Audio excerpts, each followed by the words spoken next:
This is Daily Blast Live. We're talking about what you're talking about. Real, honest, entertaining, live. DBL starts right now. 3, 2. Welcome to DBL. It is Thursday, July 1st. I'm Sam in for Tori. I'm here with Lindsay and Brandon. Let's get started.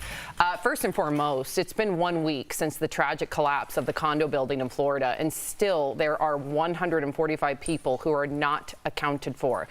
Yesterday, the bodies of 2 children were pulled from the rubble, and we want to send our thoughts and prayers to family and friends of the victims and to those who are still desperately waiting for news of their loved ones. Our hearts are with you.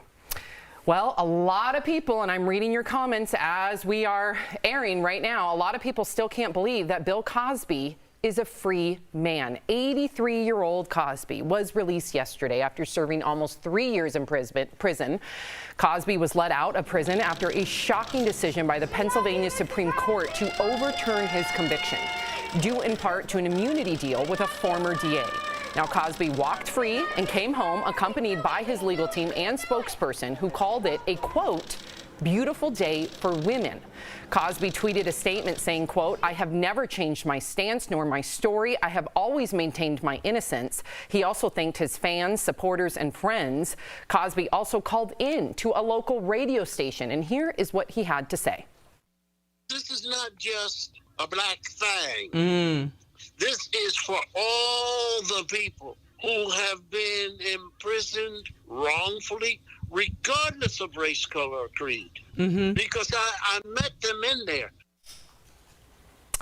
Meantime, many of Cosby's accusers are speaking out today, including the woman whose testimony secured his conviction in 2018, Andrea Constant. She tweeted this statement saying, in part, today's decision regarding Bill Cosby is not only disappointing, but of concern in that it may discourage those who seek justice for sexual assault in the criminal justice system from reporting or participating in the prosecution of the assailant.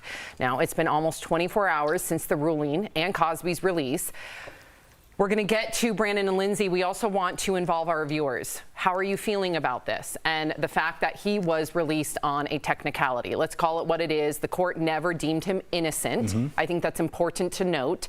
How are you feeling? I think a lot of people are looking at the difference between that he had a prosecution agreement and something that went wrong in the verbal or written agreement is the reason why he got released on a technicality. And I think that to make that distinction is really important, because I think when I watched that press conference yesterday of him and his lawyer and even him joining a radio station so soon after being released, it didn't really sit well with me. Even after everything I said yesterday, that there are people that exist that are like wanting Bill Cosby not to be the poster child of these accusations and want people to get people like Roman Polanski, Woody Allen, but that still doesn't make this a celebration. Right. And so I think that he still needs to accept and respect that he has, at the very least, offended a slew, 60 different women that feel that they were violated by him. And so I don't think that now will be the time to have the lawyer like jumping up and down like there was somebody screaming in the background. It didn't feel, it felt very uncomfortable to watch. Well, I kind of knew he was going to use this time to gloat. I just think about the tweets that he was sending out when he was in prison. Remember, always signing it with America's favorite dad. Remember, he caught a lot of backlash for that. But there's one thing that I've noticed, and I think that a lot of people are noticing now, is the system is completely broken when it comes to our survivors of sexual assault, especially when it comes to women. I mean, go back to Brock Turner, the Stanford swimmer. Remember, the judge gave him 3 months for rape for saying that he was a good kid. We're looking at it in our military. Also, that secret plea deal with Jeffrey Epstein back in the day. So the one thing, though, that Bill Cosby said on that radio show, if we flip it to the other side, there are a lot of people still locked up in jail because they were coerced or they didn't know their rights and they didn't have the means or the legal counsel to get themselves out. So I don't feel good for him, but at least if we can shine light on that aspect of it, I think then maybe that's where we can I'm get somewhere. concerned, is that people are conflating the two, especially Bill Cosby. He's almost hoping that people won't dig deep enough and they'll see this as a race issue. Of course, race will always play as a component. Here, because he's so wealthy, I think that worked in his advantage. And of course, black men are treated disproportionately, discriminated against in our criminal justice system and in our, just in the day-to-day life alone. We can put that aside. When it comes to this, we have to remember that it was a technicality. Yesterday, the judge said very specifically, this is not an innocent or a guilty thing. And I think people need to remember that, because there are some people that have spoken out that were wrongfully convicted, and some of their tweets have gone viral, and they feel like that Bill Cosby, by using that, is a disservice to their case and to future cases when they try and advocate for themselves. And not only sexual assault survivors feeling like that it's going to be harder for them to come forward, but we have to remember those that have finally claimed freedom again now feel like that they're being slapped in the face too. Before we continue, there are some celebrity reactions, and then I want to throw it back to Lindsay and Brandon. So let's get those on. We're scrolling, and here we go. So some of the celebrities that are speaking out about Cosby's release, let's go through them all. We got Janice Dickinson. If you remember, she testified during Cosby's retrial that he drugged and raped her. Well, she spoke to Entertainment Tonight and said she's angry over the decision to set him free. Watch. I felt like, first of all, really so angry, so angry. And second, I felt like I was kicked in the stomach, in my abdomen by some psychic blow. Now, other stars like Deborah Messing tweeted, quote, "To every woman who was sexually assaulted by Bill Cosby, my heart hurts for you today, and I'm full of fury." Padma Lakshmi tweeted, quote, "Cosby drugged and raped 60 women. Do they not deserve fairness and justice? This is why people do not come forward." But today, it's actress Felicia Rashad that has everyone talking. She tweeted a message of support to her former Cosby Show co-star. She posted a pic of Cosby writing, quote, "Finally, a terrible wrong is being righted and miscarriage of justice is corrected." Now, after receiving some backlash, Felicia walked back her comments, writing, quote, "I fully support survivors of sexual assault coming forward. My post was in no way intended to be insensitive to their truth. Personally, I know from friends and family that such abuse has lifelong residual effects. My heartfelt wish is for healing."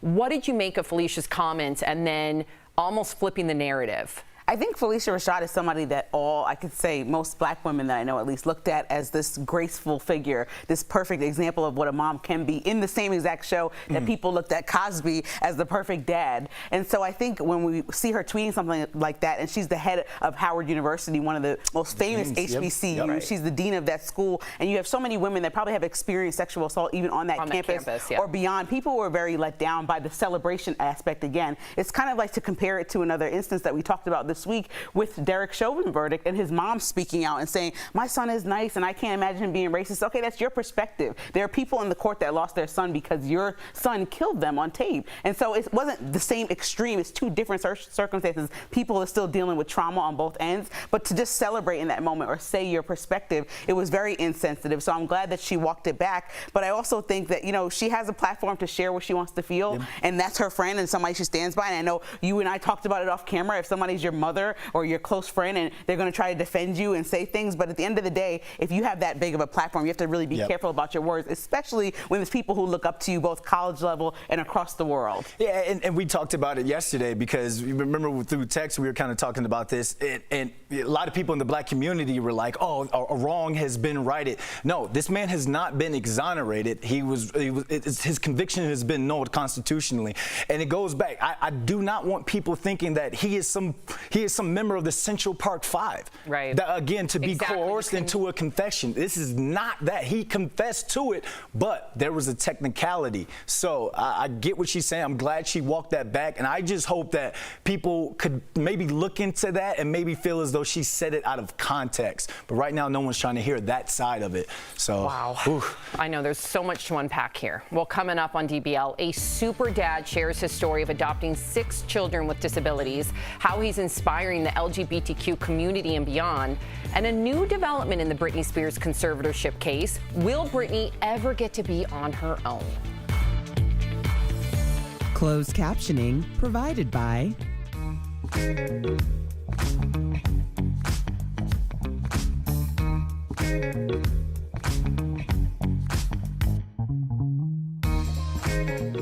Scientists have already determined that the Delta variant of COVID-19 is much more transmissible than any other versions out there. The variant, first identified in India, is estimated to be 60% more contagious than the variant that surfaced in England. It's spreading globally, including in Australia. Now, officials in Australia are revealing how simple contact can help the Delta variant spread. In New South Wales, a government official said surveillance video showed the virus spread between 2 people who briefly walked past each other in a mall. They were only near each other for 5 to 10 seconds, and they never physically touched. This is a big change from the start of the pandemic. Back then, scientists said it took 15 minutes of close contact for COVID-19 to jump from one person to another. The new evidence that it now can spread in just seconds could be a feature of the Delta variant, and it could explain why it's spreading so successfully.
Welcome back to DBL. It is bad news for Britney Spears today. A judge has denied her request to have her father removed as her conservator. A judge ruled that Jamie Spears will stay on as Britney's conservator, controlling the personal and financial aspects of her life. Now, last week, Britney made a plea to the court to end her conservatorship, calling it abusive. But according to court documents, Jamie claims he only controls Britney's finances and that Britney's temporary conservator, Jody Montgomery, is in charge of her personal care and medical treatments. But in a statement through her lawyer, Jody said that in light of Britney's testimony, she will present a care plan to the court that will outline a path to terminate the conservatorship. So I'm glad to hear that last part, because that's a big win. If there's a path for Britney to have freedom again and to not be controlled by her dad, Britney's words, quote unquote, allegedly. I just don't get it, Lindsay. I would think that even if the court deems that she still needs a conservator, because we don't know all the details, why would they continue to use her dad when there's clearly just pure toxicity between the two of them? How is that going to help someone's mental health? Why can't you have some other court-appointed conservator if there's so much toxic shame involved here? Especially when they were saying that he controls her decisions when it comes to creating a life or, you know, being with a partner and getting married and all those things. Those made me really uncomfortable, inserting an IUD. So I didn't really understand how, you know, your father, who you're have an uncomfortable relationship with in your life, is going to help make those decisions for you. But I also had to think back, and in order to get to the path where you need a conservator, you have to go through a lot of different mental health evaluations to say that you are unfit to protect and take care of yourself, right? So she got there more than a decade ago, and so I think it's time to have the conversation about getting out of it. But like, she got there for a reason. And so I'm not saying that her dad is the best person, but if the court keeps ruling that she needs somebody to help her out, then maybe it's not her dad. But if this woman's going to help her on a path to find somebody new, it doesn't mean that she needs to, everyone's saying free Britney, like you said, without knowing all the details. It doesn't mean that she needs to roam freely, making maybe irrational decisions in the court's mind, but she needs somebody else to help guide her that actually cares about her, it seems like. And that's the thing. Everyone with the free, a majority of people with the free Britney is just thinking there's some sort of conspiracy behind it. They've been posting pictures of this judge saying like, oh, she's behind it. Oh, we should recall this judge. We don't know what's in those sealed court documents. We don't know the reason why she is on there. And Amanda Bynes, you remember the actress Amanda Bynes, her attorney was saying that if Britney wants to get rid of the conservatorship, she's going to have to not only meet with a court investigator, but also a mental health evaluator. And she doesn't think a reasonable judge is going to let her out of that. So I don't care what the mental health person says. I want this woman to be free of whatever, but I just want her to be safe. I want her to be sound of mind, because she's been taken advantage of prior. She's still being taken advantage of, in my opinion. Listen, I don't know all the details, but I know that there is bad blood between her and her father. So even if it's not controlling her personally, even though the court documents say otherwise, but if her dad's saying I'm just controlling her finances, Britney's performances fall under finances. Britney's entertainment identity falls under finances. Therefore, her brand, her self-worth, her self-esteem all falls under that umbrella. So I'm very disappointed to find out today that the judge would not assign at least a new conservator. She has a new hearing July 14th. Good to know. Yep. Coming up on DBL, the inspiring story of a single dad who adopted 6 kids with disabilities. Why he made it his life's mission to help children in need.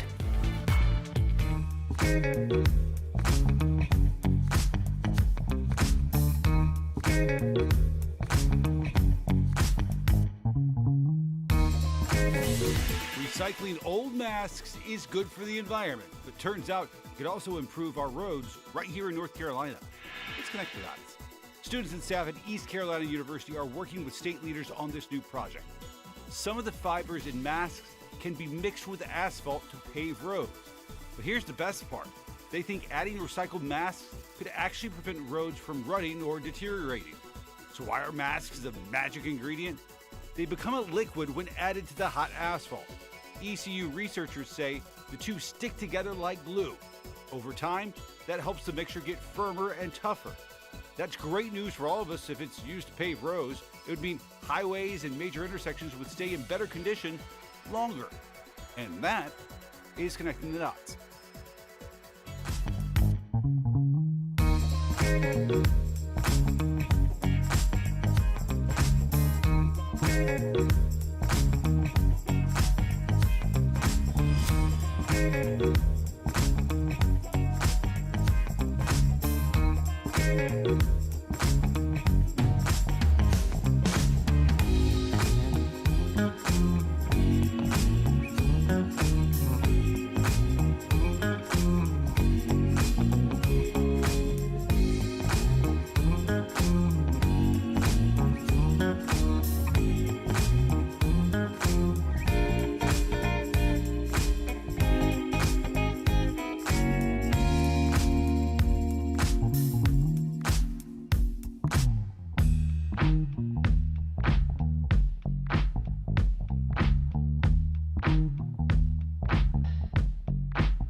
Welcome back to DBL. Benjamin Carpenter is leading the way for LGBTQ+ singles to adopt children who are in need of loving families. We spoke to him earlier in today's DBL Spotlight.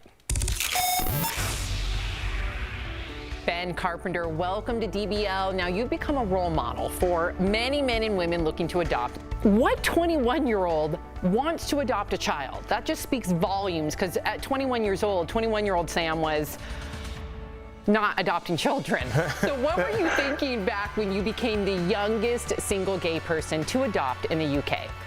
All I wanted to do was to become a dad. And I knew if I was going to become a father, I wanted to take on the children that were least likely to be adopted because of you know, what they may have. And also, you know, for me, parenting is much more and runs deeper than being biologically linked to a child. So what's it like for your kids to grow up with siblings who also have disabilities? I actually have 6 children, but sadly in 2019, my little boy suddenly passed away quite unexpectedly. So I always refer to myself as a father of 6. I have a very much an I-can-do attitude in our house. And, you know, my children was sort of written off really by health professionals, and I've sort of said, no, come on, you can do this. And they just, you know, face life head on, and they don't let their disability faze them in any way, shape or form. It's just an honor to speak to you. I'm a father of a special needs child as well, so you are a real hero to me, truly. You spoke earlier about losing one of your children before the pandemic. I'm assuming that was terrible. How did you talk to your children specifically about loss? Yeah, it was the worst situation a parent could ever find themselves in. And it was, you know, for me, the hardest part of it all was that my children had kissed their brother goodbye before they went to school, because obviously he wasn't in school.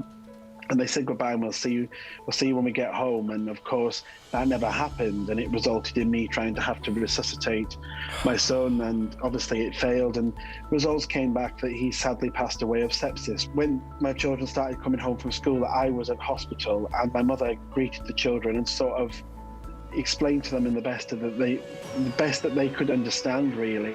Ben, you're an extraordinary man. I have so many emotions right now in my heart. Being a father of 2 children myself, how do you handle all that? Being a single parent, what's a typical day like for you?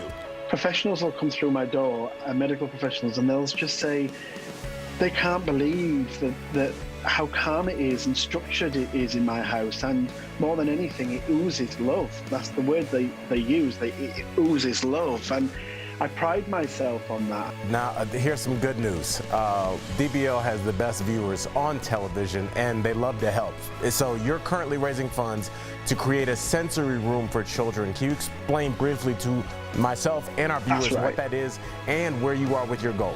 The sensory room, if you're not aware, it's usually contains of a dark place, a room where it has lights, music, maybe light projectors, bubble lamps, stargazing mats. Actually, my friend set up a Just Giving page, and people have been very, very generous so far. And again, DBL Nation, you can support Ben by going to his Just Giving page at justgiving.com/crowdfunding/Benjamin-Carpenter. That's where you can make a donation to help build a sensory room for his family. We appreciate you more than you know, Ben. Thank you. We'll be right back.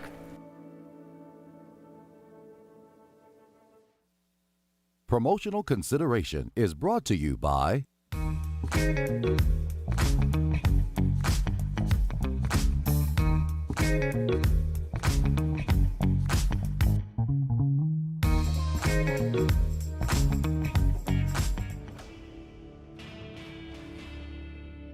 Verify is all about getting your information from trusted sources. Any age of an unvaccinated person is someone we need to get vaccinated. My own children received the COVID-19 vaccine. So when our Verify team saw a flurry of tweets and posts claiming that the World Health Organization said children should not get the COVID vaccine, we took notice and wanted to verify if it's true. Our sources are screen grabs of the WHO's website, captured by the Internet Archive Wayback Machine and the agency itself. Using that Internet Archive, our Verify researchers were able to fact check that yes, the WHO did advise, quote, children should not be vaccinated for the moment. But that's not the full picture. A WHO spokesperson gave us context. They said it wasn't until June 15th that a WHO group of experts determined that the Pfizer vaccine could be used in children younger than 16. According to the Internet Archive and the WHO, it took a couple days until the page was updated with that recommendation. However, the WHO still maintains that generally children remain at a low risk for severe COVID. In a statement, a spokesperson said, quote, the overarching point remains that healthy children are not a priority group for vaccination when supplies are limited and should go to those at highest risk to keep hospitalizations and incidences of severe disease as low as possible. So we can verify that yes, the World Health Organization did say that children should hold off from vaccination. However, that was before it deemed that vaccines are safe for children, and it took a few more days until its website reflected that change.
Welcome back to DBL. It's time for some sweet, sweet deals. And earlier, Steph showed Tori some amazing products at even better prices. Here's this week's DBL Deal Blast presented by MorningSave.com.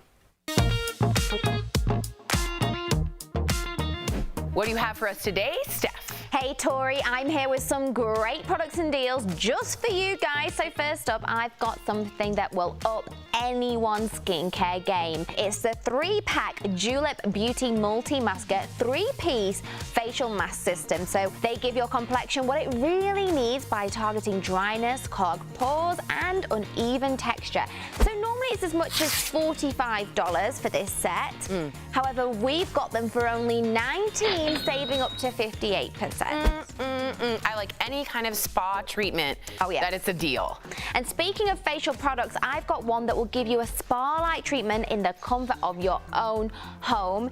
It is the Conair True Glow Sonic Facial Brush. It's 2 times more effective than using an everyday cleanser alone, and the built-in UV disinfecting chamber, which is in here, sterilizes up to 99.9% of bacteria on your facial brush in under 10 minutes. Wow. So normally it's as much as $80, but we've got it for only $29, saving up to 64%. And next up, I've got something that arguably is the greatest invention since sliced bread. It's the Brookstone Digital Extra Wide Slot Rapid Toaster. It features 6 different shade settings and It even has a bagel option. Thank you. And don't worry about getting your counters full of crumbs because it even has a slide in and out crumb tray. That's brilliant. I love it. Normally, this is as much as $90. We've got it for $35, saving up to 61%, and it's going to help with any meal in the kitchen. It's the Cuisinart Classic 15-piece stainless steel knife block, and all the knives are made from stainless steel for durability, and they are tapered with extremely sharp, fine edges. So normally this is as much as $100. Yeah, knives are pricey. But we've got it for only $55, saving up to 45%. Head on over to morningsave.com to snag these amazing deals at the lowest prices. You can even visit morningsave.com on your smartphone. Thank you so much, Steph. Every time I watch Stephanie with the products, I want it all. Like, that girl can sell me anything. I love the toaster. I don't need 5 speakers. I want what she has. DBL is new every day. We'll see you same time, same place tomorrow. Bye, guys.